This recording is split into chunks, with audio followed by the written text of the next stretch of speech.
We've been through the mental body and understanding that the primary things that people start out with in many instances in their change work is what we call motivational work. They go to Tony Robbins. And what do you change when you go to Tony Robbins? Your state. So then we go to Tony Robbins, and where do we go from Tony Robbins? We're like, oh, yeah, this is amazing. I've changed my state. Change your state, change your life.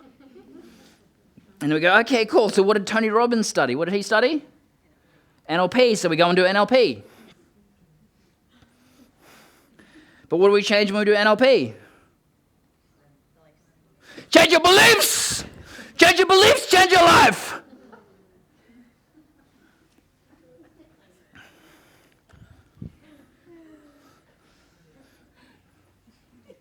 Oh, NLP, you in a minute. Watch out. People are laughing because they've got the NLP trauma. So we go and do the belief change work, right? Then we move into the next step, which is what we call confrontational psychology. And what are we changing when we're doing confrontational psychology? What is confrontational psychology? I'm glad you asked. There are three main areas. Landmark, shadow work, and DeMartini. These are all forms of confrontational psychology. They're solid foundations. And what are you changing when you're doing confrontational psychology? If you're changing your state when you do motivational mental body work, changing beliefs when you do NLP, what are you changing? Yeah, you're changing your perceptions. So then what is the highest level of change that we can create then?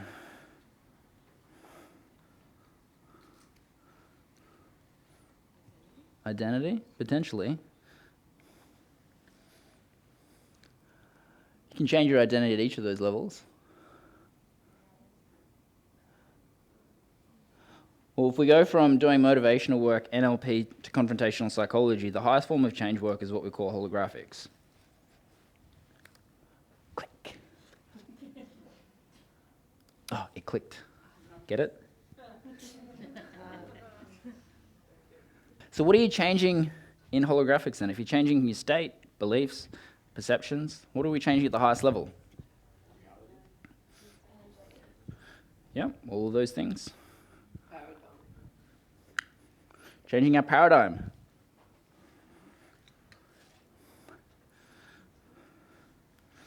But then we say, what? What's our next question? So what's the difference between a perception and a paradigm then?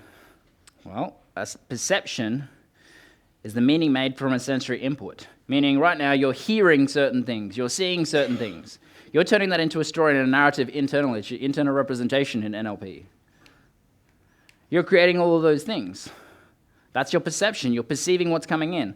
Here's the crazy / fucked part. You don't see me right now. And there are many layers on which you don't see me.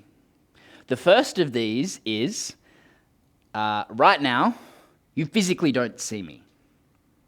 What happens is in your brain, to save energy, you're replaying the same image again and again. The only thing that's changing is how my hand is moving and the sound that is different. Meaning 93% of what you're seeing is memory. 93% of what you're seeing is memory. Right now, your brain is saving energy, so it's replaying memories. But what that also means is, you go, oh, he's saying this thing. I check back into my paradigm to be able to check, is that true or not? And it's either a yes, that fits, or reject it, move on. It's really your biases, right? But that's an issue if you're looking at creating change, because then all that you do is you recreate the same shit. Copy, paste, copy, paste, copy, paste. But only like it a 93% success rate of copying and pasting, right?